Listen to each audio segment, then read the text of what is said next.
Hi friends, நான் வந்து கன்னியாகுமரியிலேருந்து தென்காசிக்கு எங்கள் தாத்தா பாட்டி வீட்டுக்கு வந்திருக்கேன். நீங்களும் தாத்தா பாட்டி வீட்டுக்கு போயிருக்கீங்க, மறக்காம லைக் பண்ணுங்கள்.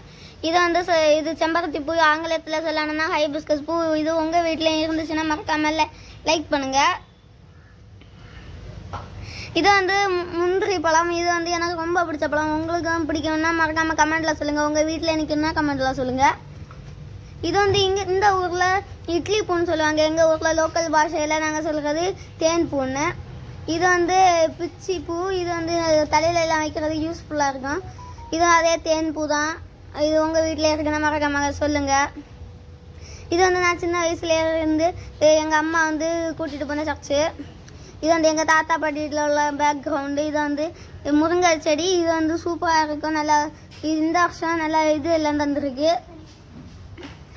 இது வந்து தர்பூசணி செடின்னு நினைக்கிறேன். எங்கள் தாத்தா பாட்டி கேட்கல. இது வந்து எங்கள் தாத்தாவோட கார்டன். இது நல்லா சூப்பராக இருந்து. இது வந்து கிரேப்ஸ் செடி. இது வந்து நல்லா டேஸ்ட்டாக இருக்கும். இப்போ காய்க்கல. இதுதான் என்னோடய ஃபஸ்ட்டு வீடியோ. இது பேசி போடுற வீடியோ. நீங்கள் நல்லா சப்போர்ட் பண்ணீங்கன்னா நான் இன்னும் நல்லா நீட்டாக வீடியோ போடுவேன். தேங்க்ஸ்.